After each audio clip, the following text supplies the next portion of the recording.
I want to share something that has radically changed my life. I have just stopped preaching on stuff that isn't working in me. Everything that I preach today is something that God has done a deep work in my life in.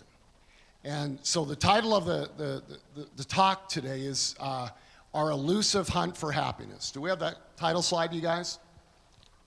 There it is. So isn't happiness a little bit like that?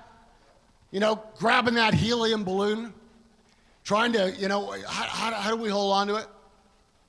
You see, America is really supposed to be the land of happiness.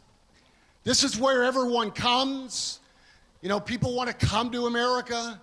They want to live in America because in America we promise this thing called the right to life and liberty and the pursuit of happiness.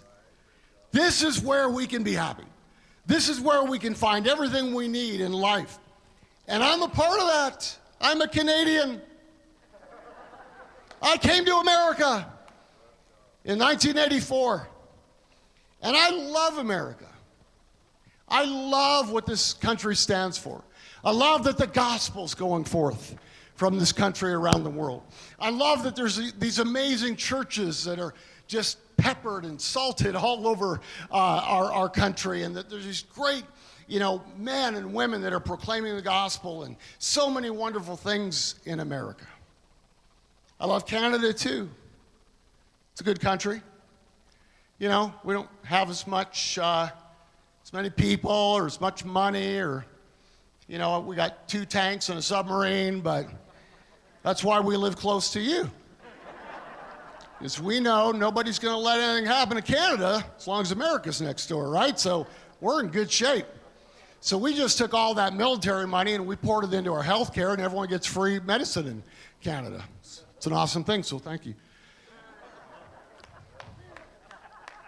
Of course, our taxes are 53%, but that's another story. Didn't come to talk politics today. But we have this thing in America, and really it's around the world, of this pursuit of happiness. But the sad thing is, according to universal, national, international studies, we are actually number 15 in terms of countries who are happy, truly happy.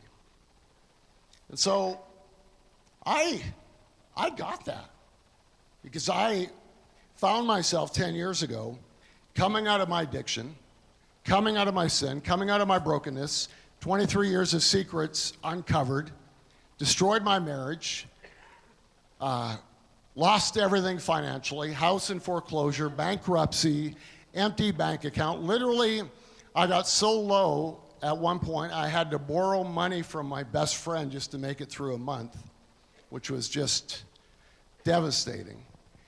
Lost relationship with my 3 20-something boys because they were so disappointed in their father. Out of the ministry, out of the church, friends wouldn't take calls, and I just feel so alone. So I told a little bit of the story last time, but the Lord miraculously, beautifully, in all of that death and loss, gave me a resurrection. Because you see, Jesus didn't come to make bad people good. He came to make dead people alive, all right? So it's not about behavior modification. It's about bringing this life and resurrection into our souls, where all of a sudden we discover who we really are.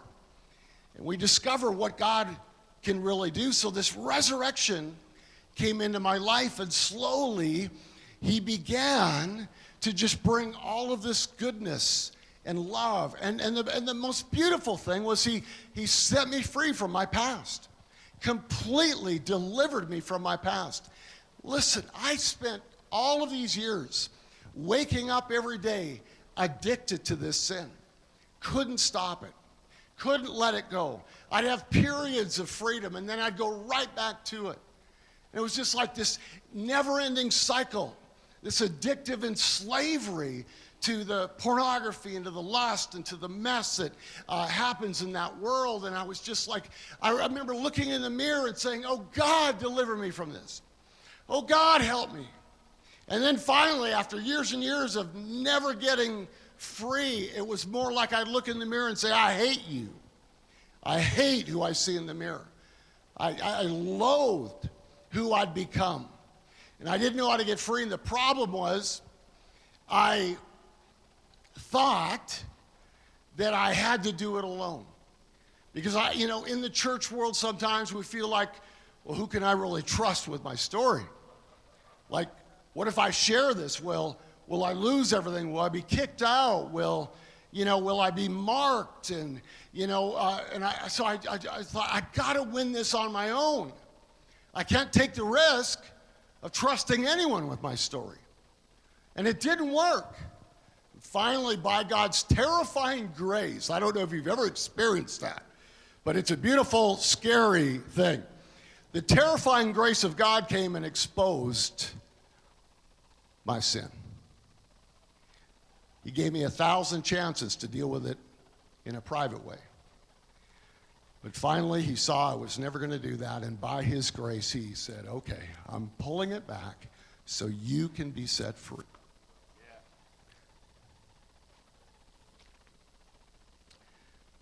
He set me free. Took a year and a half. Spent $30,000 in a recovery center in Phoenix. Came back, went to 3 men's groups a week, Christian 12-step groups. Went to my counselor, Dr. Ken McGill, for 3 years. Read, studied, prayed, cried out to God. Had 3 men who were pastors that just were my mentors and accountability team, and I committed to them. I will do nothing without your approval, without your direction, because I've made all the bad decisions for all these years, and I need, so I just walked in humility. I turned in all my technology, didn't have a computer for about a year, didn't have a cell phone. Can you imagine that? Living in this world without a computer or a cell phone. Well, I had a cell phone, but it was a little flip phone, Nokia. All it could do was talk. That's it. Nothing else. No internet, no texting. I mean, all it could do was answer calls.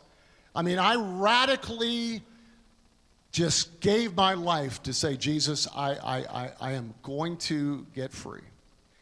And the difference was this time is that I entered into this beauty of James where he says, confess your sins one to another, pray for one another that you may be healed. You see, forgiveness comes from God, but healing comes in private confession, when we share our story with somebody we can trust that can help us and guide us in community. You see, when Lazarus came out of the grave, he walked out of the grave, but he was still in all his grave clothes. So he's walking out like a mummy, grave clothes everywhere. Now, if I'm Jesus, I would have done it better. I would have called Lazarus out, and he would have just kind of come, kind of sweeping out in a 3-piece suit, preaching, ready to go. But you see, Jesus was showing us something. He came out all mummified, still in grave clothes, totally alive. But Jesus said, all right, family, friends, help to unravel him so that he can walk totally free. And see, there's this beauty of what God does in our life and what Jesus does combined with what his people do and really what he is doing through his people to set us completely free. And that's why we need this. That's why Sunday mornings aren't an option. Church, we got to have each other. We don't just come to hear a message. We come to love. Stand up, my brother. We come to do this and say, man, I'm for you. I'm with you. I'm not going to let you go. I've been praying for you this week. That's part of this community, is that we have each other's backs and that we're caring. And I'm so thankful that I had men in my life that saw some grave clothes and said, listen, if you'll get that off, if you'll unravel that, man, you'll really walk free.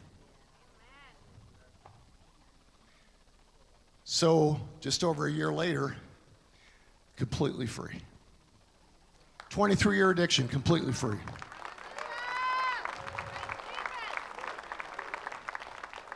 Never went back. Never had one relapse.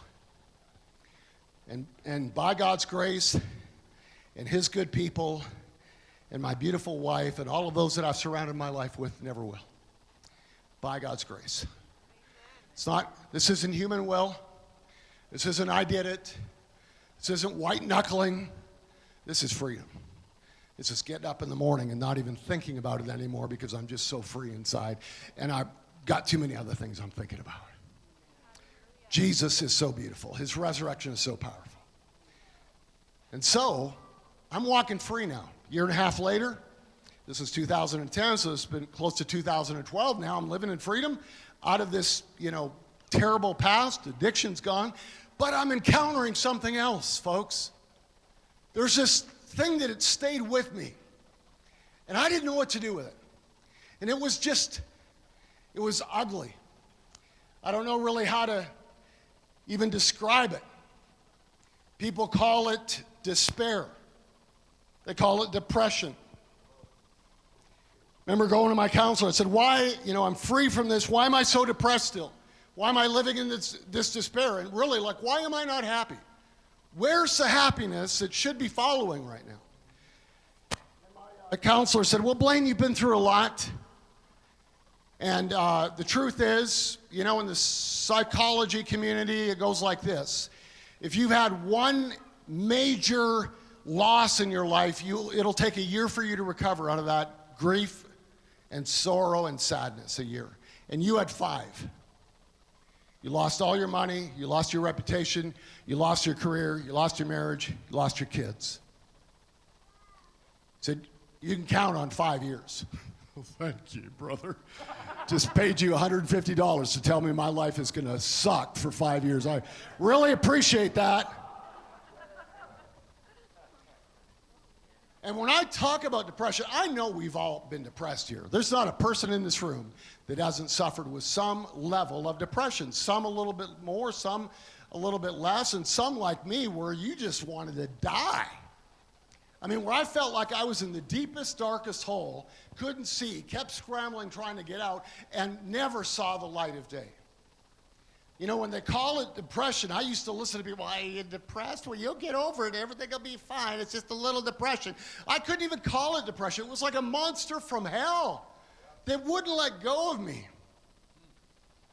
It shows up, and the crazy thing, you guys, was it would show up when I should be happy, when I should be ready to go. And all I could do when it would just continue to show up every day was I would just want to escape, to the point where I remember sitting in my apartment late one night, about 2.5 years after my crisis, surrounded by several bottles of pills and a couple bottles of alcohol that I went out and bought. And I thought, I'm going to drown it all. I'm going to end it. Oh, and thank God, my best friend Michael at that time, all of a sudden, ring, ring, ring on my phone. And I'm like, hello? Hey, man, what you doing, man? Just about to kill myself. Can you hold on? Yeah, and I just said, bro, I'm lost. And he walked me off the edge, gave me some beautiful counsel, but it took another 2 years. And I started escaping another way. Didn't escape through alcohol, didn't escape through pills, didn't escape through porn. My escape every day was napping. Naps.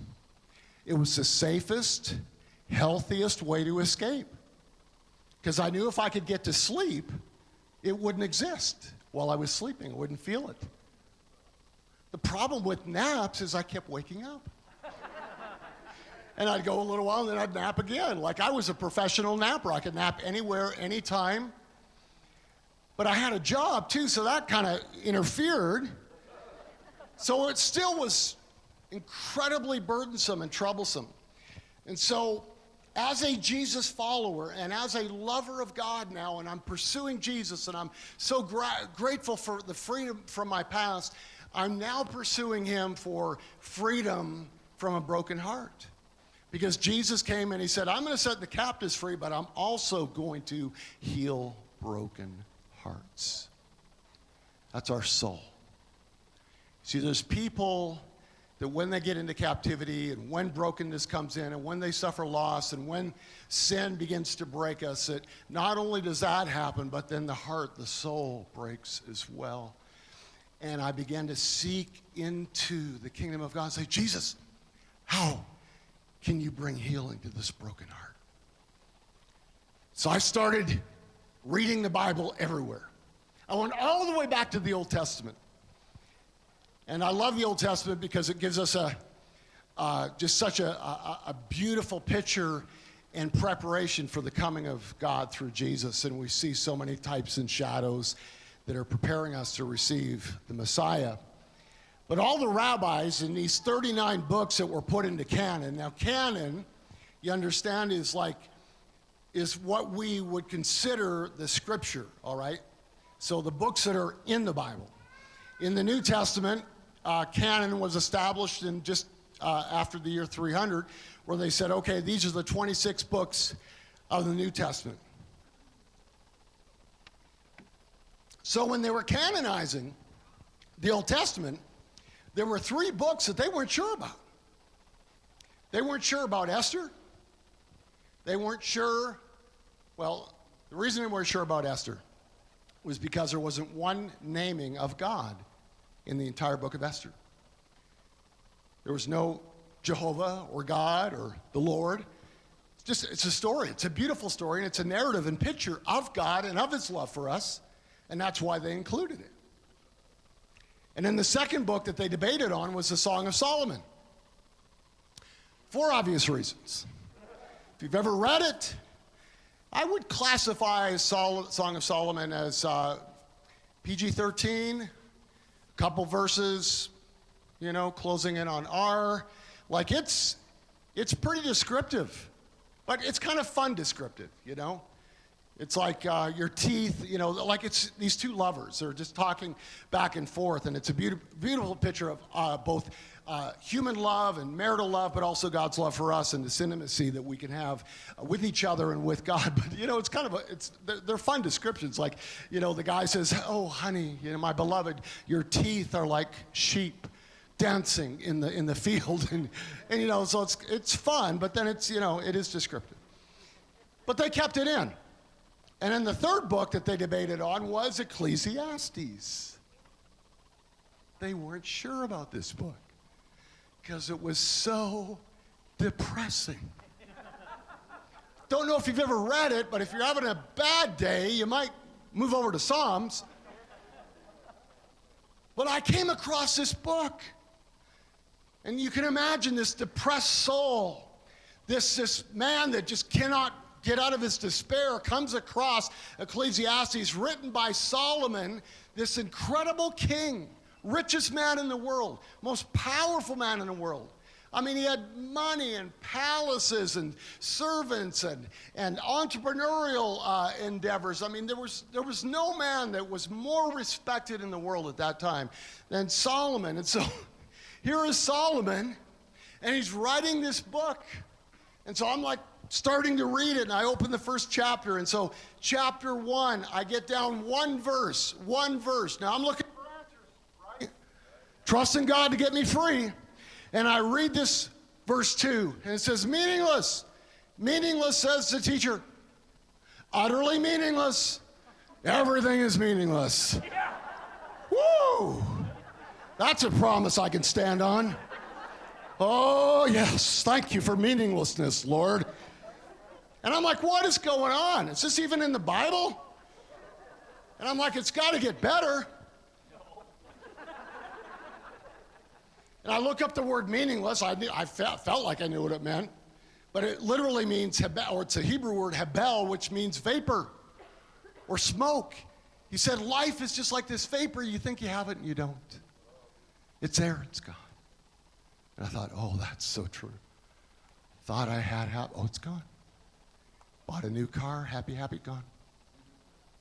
Got a Duster when I was 16, 225 slant 6, 0 to 60. In a day and a half.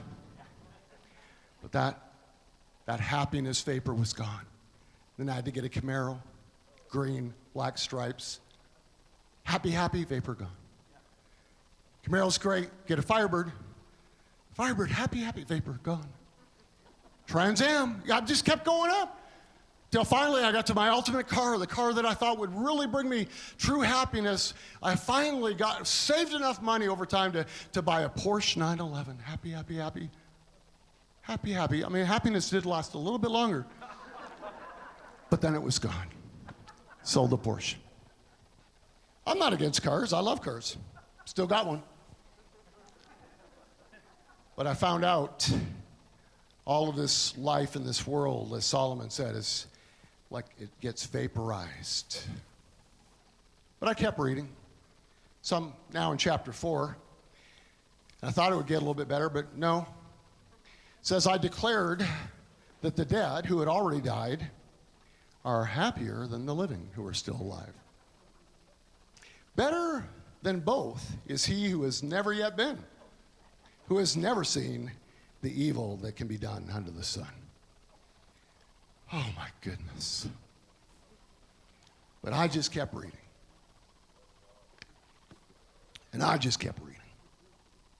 Finally got to, I think it's 12 or 13. And he comes up with this one answer. Remember now thy Creator in the days of your youth. It's all about God. It's all about our Creator. And I thought, I'm not even young, but I'm going to do it. And so I just began to say, okay, God is the answer, but I've got to figure out how God shows up. But you know what I'm going to tell you? I was so blessed by that book when I finished it. Because I felt like God came alongside me and said, I get you. Even in this, I get you. I put a whole book in the Bible to say, I understand. You're not crazy. It's okay. I am going to show up and help you. And Solomon became my soul buddy, my friend. I can't wait to see him one day and just, bro, yeah, we made it. We figured it out. And so I thought, okay, I got some hope. And I'm not feeling alone. So I just began to read about happiness and read about, depression. I began to study from scripture to psychology to counselors to influencers. And I remember one of the great psychologists I read after from Canada. What an incredible man. His name is, let's see, do we have that next slide? Yeah, Jim Carrey. He said, I hope that everyone could get rich and famous and have everything they ever dreamed of so that they will know it's not the answer. And I thought, yes, Jim. Good stuff, bro. I kept reading and kept reading. And then one day I got a call from my son. And my son had attempted suicide when he was 25, just before my crisis. 200 Advil. Alcohol. Somehow in his comatose or about to be comatose state, he hit 911 and medics showed up. By the time we got to the hospital, he was in a coma, dumped charcoal down his throat to try to stop the impact of all of these drugs. And about 3 hours later, we're still sitting, praying, standing in that hospital room downtown Dallas, and he just kind of comes out of it. And we were in tears, and we're hugging him, and we're just saying, oh, God, thank you for our son, that we didn't lose him. And there was this gratitude and this love. And I just said, Jeremy, tell me what's going on. I had lunch with him that day. It was a Sunday. We'd been to church that morning. I was in my truck after lunch. I was dropping him off, and I said, is everything okay? Are you okay? Everything going good in your life? Because he was on his own, and he said, yes. I said, Jeremy, you've got to tell me. You've got to talk. You've got to open up. And we got him into counseling, and about a year after that, he's a film producer. He went to Africa to do a documentary. And he sends me this picture from Africa. And there it is. He's the white one. It's hard to see the rest because they are incredibly dark-skinned. But you can see that guy right next to him. That was his buddy. And his buddy and all of his friends, he said, Dad, they're the happiest people I've ever been around. He said, they don't have Facebook. They don't get liked on Instagram. They don't know what a tweet is. They've never seen an iPhone. They've never driven a car. They're lucky to have a bicycle. They eat what they hunt. They live in a tent. They don't wear many clothes. But he said, Dad, these are the happiest young men I've ever been around in my life. He said, I want to move to Africa. And I said, I'm with you. I want to have that happiness. And it put me on an even deeper quest to say, okay, if these folks can be happy, I can be happy.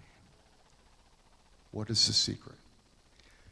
And the secret, psychologically, that led me into this new Jesus experience that I speak of, it began with this. It began with 3 cups. One day, I found out that psychologically and by human experimentation and research, that our happiness is found in 3 cups. Interesting. In fact, this guy, James Montier, I think we have a picture of him, he's called the Prophet in Pinstripes. He's a global equity strategist, and for years, he's a guy from London, for years, he invested in the stock market, all of them. And he would invest not for himself, but for millionaires and billionaires. And he just had the stock market and economies figured out. He was brilliant, still is. So he began to make all this money for other people. And millionaires were becoming multimillionaires, and multimillionaires were becoming billionaires, and in the process, he got rich because he was commissioned off it all. And after 10 years of this, he took a step back, and he said, wait a minute. I'm making all this money, I have all this money, and all these people have all this money, and yet none of us are happy. He said they are going through divorces, they're losing their kids, some of them have taken their lives. They're just miserable people, most of them. And he said, I'm not that happy. And so he took $1 million, went to an Ivy League school, commissioned to study on happiness. Said, I want you to go around the world, universally, interview, talk to people, and find out what makes a human being happy. And they came back a year later and they published this document called The Psychology of Happiness, and I read it, and I reread it, and I read it, and I reread it, and it was the most amazing thing. In the end, it came down to this. There are 3 human containers for happiness. The first container, right here, was a 50% container. 50% of our happiness as a human being is found in this one thing, genetics. Oh, really? So 50% of our happiness is like genetic. We're either predisposed for a certain level of optimism and happiness or predisposed for a lesser level. But there's some genetics, and you know that. You've been around people who are way too happy. Like they're Tigger, right? We got Tigger. And then we've been around the Eeyores too, right? Both. And we live with them. We put up with their crazy, joyful stories, that they never have a bad day. And then we try to get through, with the Eeyores who every day's bad and you just want to kill yourself after you've talked to them. And so we've all been there. And most of us, including myself, we're somewhere, in the middle. We're like 30% of the 50, or we're 40 or whatever. So I believe that to be true. It's been proven. Second container. This was the surprise. Because this container has 10% of human happiness attached to it. So if you really do this well, you could be 10% more happy. So I'm like, okay, tell me what it is.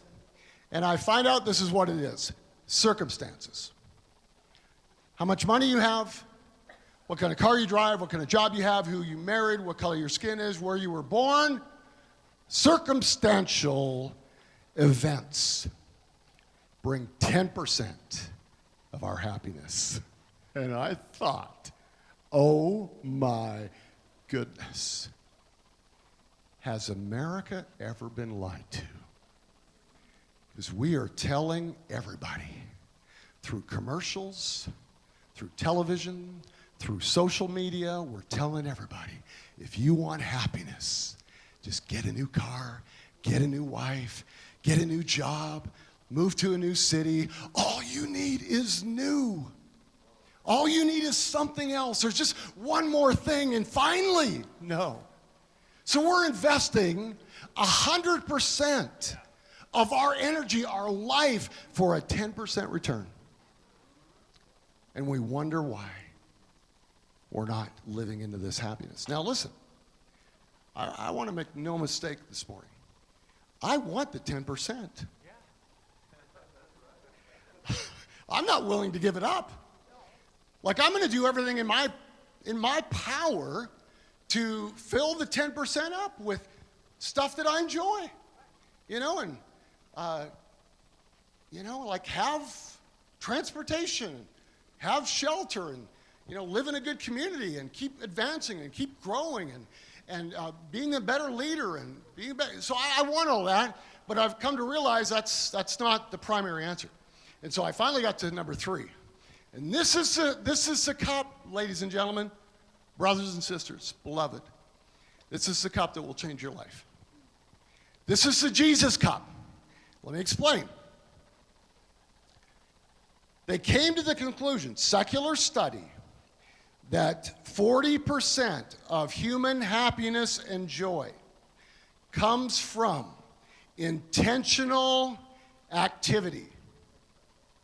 Stuff that you decide to do. But not just any kind of intentional activity. Like not stupid stuff, not bad stuff, not harmful, unhealthy stuff, but they said being intentional with your faith, your family, your friends, and your fun. And then they qualified it. They said deep faith, deep friendship, deep family, deep fun. And I started thinking about that. I had never experienced deep friendship. Everything was shallow. Hit everything, surface, hit and run coffees, hit and run friendships, drive-by hellos, goodbyes. Never had deep family. Hi and bye to my brother, my sister, my family, my friends, my nephew, my nieces. Just, didn't want to go deep. Didn't want to invest. Faith, I was a preacher, Christian, but honestly, was shallow. I learned how to do it. I was a Christian. I love Jesus.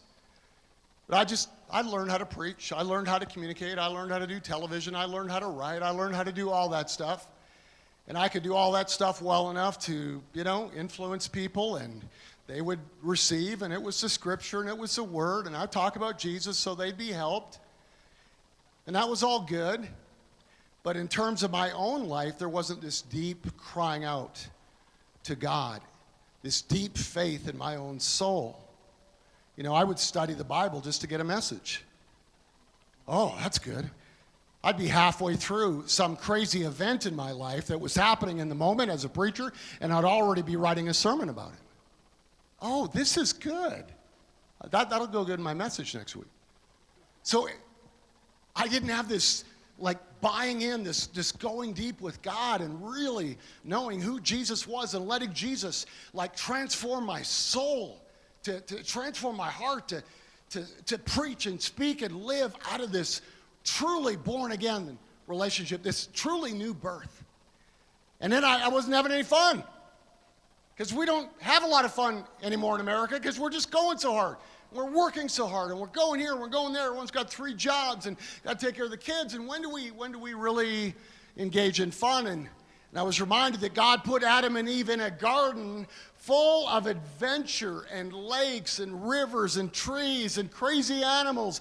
And then he just said, there's really no rules except for one. Just don't eat from this one tree.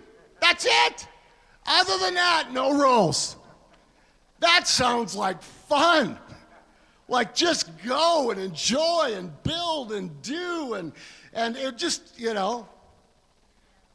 we've lost the fun. Eden means delight. We've lost just the delight of being human and being image bearers of God.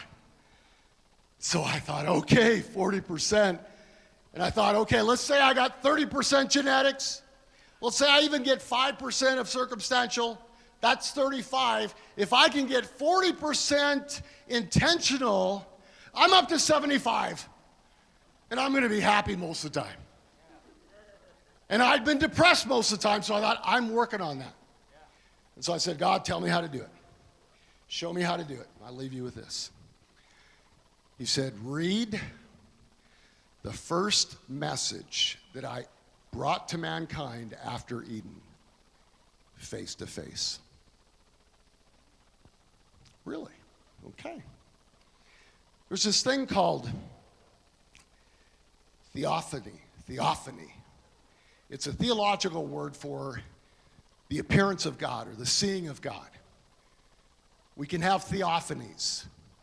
Moses had a theophany. He saw God and heard God in a burning bush. They had the cloud by day, the fire by night, and God was present. Even though it wasn't face to face, they could see God present in his leading. But the greatest theophany that ever happened was when God appeared as God in Jesus.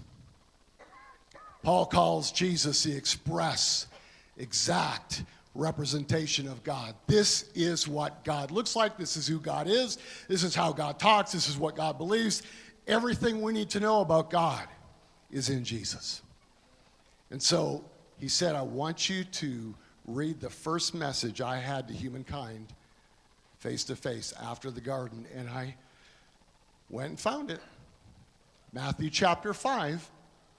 Jesus shows up after his baptism, after calling his disciples, ready to get the mission started. And he shows up on this mountain. Thousands gather at this beautiful mountain hill, and he begins to bring the first message from God in about 6,000 years. God is speaking to humanity for the first time. Now, I want you to imagine all of this message had been stored up in God for 6,000 years, and all of a sudden God gets to finally say what he's been wanting to say to humankind for all these thousands of years. Like, he's ready to finally set everything straight. He's ready to finally help us to, get things the way they need to be, to make all things right. And the first words out of his mouth, in fact, the very first word was blessed. Blessed are the poor in spirit, for they shall see God. He goes on. Blessed are those that mourn, for they will be comforted. Blessed are the meek, the humble, those that have disciplined themselves under the care of God, for they'll inherit the earth. Blessed are the merciful, they'll be shown mercy. Blessed are the peacemakers, or the shalom makers, or the ones that bring peace into relationships, into the workplace, into the world, in your own soul. And it just goes on like there's 9 blesseds. And I'm reading these, and I'm thinking, okay, God wants to bless us. But I didn't know what the word blessed meant. Because it was a Christian word, right? I got saved when I was 16, Pentecostal church, all these old-time Pentecostals in this church, about 100 of them, and they were just on fire for God, and they'd never seen young people get saved, so we had like 70 teenagers out of our school that got saved, started coming to this church, and the old saints just loved us. I remember the grandmas coming up to me and saying, "Oh, Brother Blaine, so good to see you again. Brother Blaine, you are just blessed. You're a blessed young man. You're blessed coming in, and you're blessed going out. God's blessing you with every spiritual blessing." And I kept hearing this word, and I loved it, but I didn't know what it meant. I just thought it was like this mystical, magical wand that God just kind of hit us with, like we're blessed. Didn't know what it meant, but I received it. And the Lord told me, you better figure out that word blessed, because it's a key to your happiness. So I looked it up. It's a Greek word. The Greek word is makarios. Makarios. It's not a religious word. It's not a rabbi word. It wasn't a synagogue word. It was this crazy word. William Barclay, the great theologian, said this: Makarios describes that joy which has its secret within itself, that joy which is serene and untouchable and self-contained, that joy which is completely independent of all the chances and changes of life. Human happiness is something which life will give and it may destroy, but the Christian blessedness is completely untouchable and unassailable. The Makarios word literally was translated in that day as this: the ecstasy of the gods. You see, the Greeks had all these gods, hundreds and hundreds of them, and they believed that these crazy gods that weren't real, they believed that they lived in this ecstasy that was beyond human, this ecstasy that was self-contained, that they didn't need something to find it. It was there. It was with them. And so Jesus takes this secular Greek word, steals it, pulls it into the church and into the kingdom of God and says, I've come to give you that thing that you thought was untouchable. I've come to give you that thing that you thought you couldn't even lay a hand on. He said, all this Makarios that you guys just dream that the gods have, he said, I've come to bring it to you. The blessedness of living into the kingdom. And he said, this is how. And this is where it gets interesting. By giving your life away. Because when you're mourning for somebody, it's not about you. And when you're being a peacemaker, it ain't about you. When you're showing mercy, it sure isn't about you, because we want justice. And when you're going through hardship and trials and persecution, but Jesus says you stay steady and stay strong and you'll be blessed, that's not about you either, because it'd be a lot easier just to take a pill, take a drink, find some way to numb your pain instead of living into it and trusting God to get to the other side.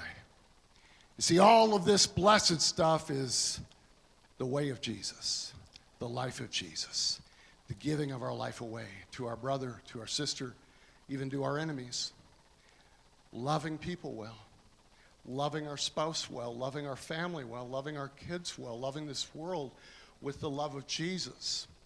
And he said there's this counterintuitive thing that will happen when you dare to give your life away. You will actually find it. You will actually live into this blessed hope. And it will be self-contained. And it will be beautiful. And so I just started to try to do that. And I'm going to tell you, it is hard sometimes. Because you don't want to be nice. And you don't want to be kind. And you want to hold on. You don't want to be generous with the resources and the life that you've been given, because human nature says no.